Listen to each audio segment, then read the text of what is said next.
మహిళలు కలిసి ఉంటే అద్భుతాలు సృష్టిస్తారన్నారు మంత్రి సీతక్క. అందుకే మహిళల ఐక్యత దెబ్బతీయడానికి కొందరు తప్పుడు ప్రచారం చేస్తారన్నారు.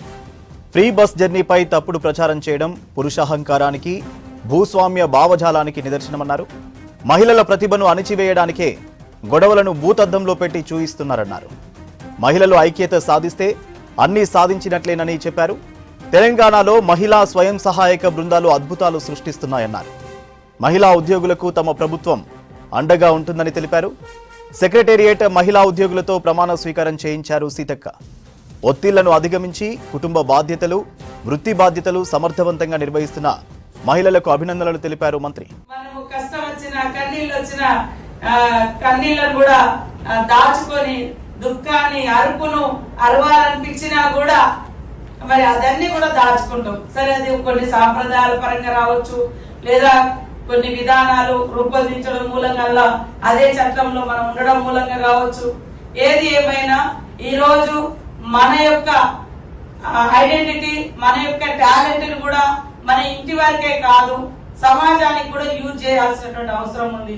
మనమేంటిదో కూడా, మన గొప్పతనం ఏంటిదో కూడా చూపించుకోవాల్సిన అవసరం ఉంది. చిన్నప్పటి నుంచే పిల్లలకు, మగపిల్లలకు కూడా ఆడవాళ్ళ కష్టాలు, అమ్మను గౌరవించాలి, అక్కని గౌరవించాలి, నానమ్మను గౌరవించాలి. ఆడ అనేటువంటి పదం ఎక్కడున్నా అక్కడ రెస్పెక్ట్ ఇవ్వాలి బిడ్డ అనేది ఖచ్చితంగా పొత్తిళ్ళ నుంచే మనం ఉగ్గుపాలు ఎట్లయితే ఇస్తుంటామో ముద్దు ముద్దు మాటలు, మంచి మాటలు, మంచి రెస్పెక్ట్ ఇచ్చే మాటలు మనం నేర్పిస్తే ఒక జనరేషన్ వచ్చేటప్పటికి వాళ్ళ జనరేషన్ లో మనలాగా హ్యూమిలేషన్ అంటే కొంత తక్కువ చేసి చూపించే భావజాలం అనేది తగ్గుతుంది. కానీ బిహేవియర్ ఎట్లా ఉండాలి, ఎట్లా రెస్పెక్ట్ ఇవ్వాలి, ఆడవాళ్ళు ఒక దేవతలు, నన్ను గన్న తల్లి, వాళ్ళని ఎట్లా మనం కాపాడుకోవాలి అనేది కూడా మనం వాళ్ళకు నేర్పించాలి. ఇది మన దగ్గరే ఉంది. సరే, ఉద్యోగులుగా కూడా మీరు ఇక్కడ ఏం సమస్యలు ఉన్నా తప్పకుండా మేము ఈ యొక్క 22nd రోజు రౌండ్ టేబుల్ మీటింగ్ పెడతా ఉన్నాం. మన ఉమెన్ అండ్ చైల్డ్ నుంచి మనం ఏం టార్గెట్ పెట్టుకున్నాం, దేన్ని రీచ్ కావాలి. మీరు కూడా ఇప్పుడు ఒక పొజిషన్ లో, రేపు ఇంకా పై పొజిషన్ లకు రావాలి అంటే ఖచ్చితంగా వర్క్ మీద కాన్సన్ట్రేట్ చేయాలి. వీఆర్ ద బెస్ట్ అన్నట్టుగా మనం నిరూపించుకోవాలి. మంచి అవార్డ్స్ రావాలి. కుటుంబంలో కూడా పిల్లలతోటి ఓపిక ఉండి వాళ్ళని కూడా సముదాయించుకోవాలి. సేమ్ టైంలో తల్లిదండ్రులను కూడా చూసుకోవాలి. దయచేసి ఉద్యోగస్తులు అడవుల్లో పడి మనల్ని కన్నులను కూడా మనం మర్చిపోతాం. కానీ ఒక రోజు మనకు కూడా ఆ సిచ్యువేషన్ వస్తుంది.